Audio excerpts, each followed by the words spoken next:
We're back with one more experiment for today. And before we left each other at school, we talked about different parts of the body and what they do. If you remember, your brain is like a fancy computer that tells your body how to do everything all day and all night, including how to breathe and how to talk and how to make your hands and feet move. And then we talked about how your lungs get air and oxygen all over your body in order to keep everything working the way it's supposed to and help you breathe. And then we talked about how our muscles make our bones move and help us get where we need to go and help us carry heavy things and run and jump and do all the fun things we need to. Well, our hearts, all day and all night, even when we're sleeping, they do this contracting and relaxing thing, and they go lub dub, lub dub, lub dub, lub dub, and they send blood all over our bodies, all the way to our brains to feed our brains with good food and nutrition and water and oxygen, all the way down to our toes. So our blood has a really important job to do, and our heart is what helps our blood do its work. So I thought we would show you today a couple of things. We're going to talk about how we can count our own heartbeat. My trusty assistant Isla here is going to help me with that one.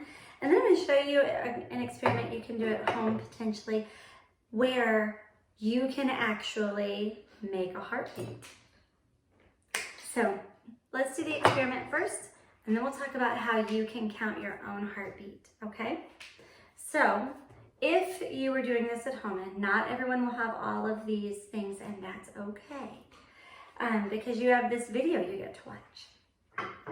You need a balloon, a biggish balloon, not a tiny water balloon, but a biggish balloon. And you're going to want to cut the bottom tail part off, the place where you tie a balloon. You don't need that. So you're going to cut that off so that you have basically a circle. Now, this little part, you want to throw it away somewhere where dogs and babies cannot get it. Because if you have a puppy dog at home, they're going to try and eat it. If they're anything like my puppy dog anyway.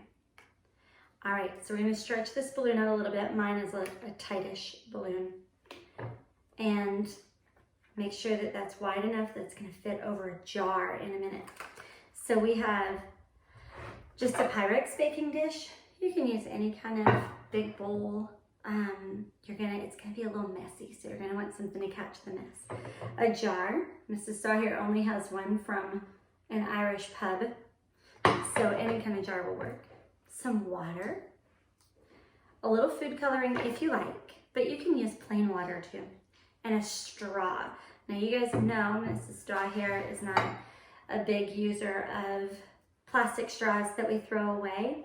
So I tried it with a couple of things, and I was able to make it work with a silicone smoothie straw. It will probably work with a metal reusable straw, and it will definitely work if you have them in your house with a plastic bendy straw, like you would get at a restaurant. So the first thing we're gonna do is we're gonna take some water again, and we're gonna pour it in our jar. Now, for the safety of your clothes and your things at home you may want to stop right here. Because I'm showing you the experiment, I'm going to add a little bit of red food coloring. Now you can see my fingers where I practiced this are a little bit red, and that's not going to come off for a few days.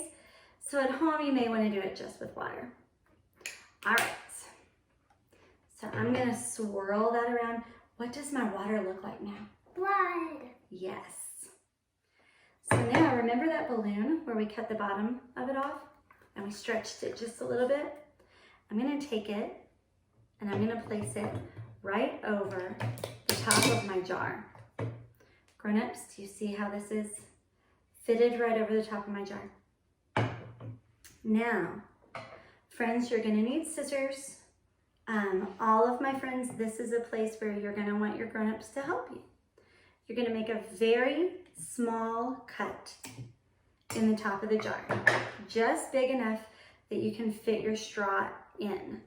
It's gonna be a little slit, and you're gonna push the end of your straw all the way down in, all the way into your liquid. So it kind of looks like this, almost looks like a sippy cup with a straw right now. Okay. Now, this is where it gets a little messy. So if you're using a reusable straw, you're gonna wanna push it down. And if you are using a plastic bendy straw, you're gonna wanna bend it down. I'm gonna turn mine to the other side and give my assistant a chance here. So let's see, let's think about how our heart goes, lub dub, lub dub. And we're gonna push down and back up and let it refill with air. Ready? Try it, Isla. Let it fill back up, look up, there. And let it fill back up. Go. So what happens? So what happens to our heart? Let it fill. All right, ready? So here we go, and I'm gonna try it too.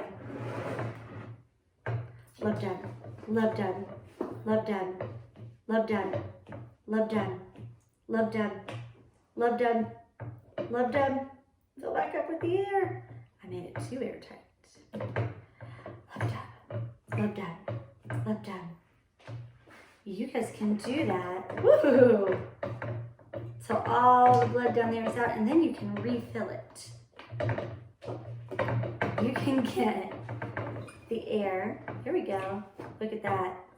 Pull it back up. Lub dub. Lub dub. There we go. Lub dub.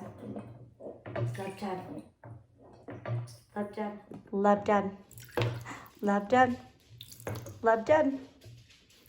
Lub dub. Friends, you can practice this at home anytime you like, or you can watch this video over.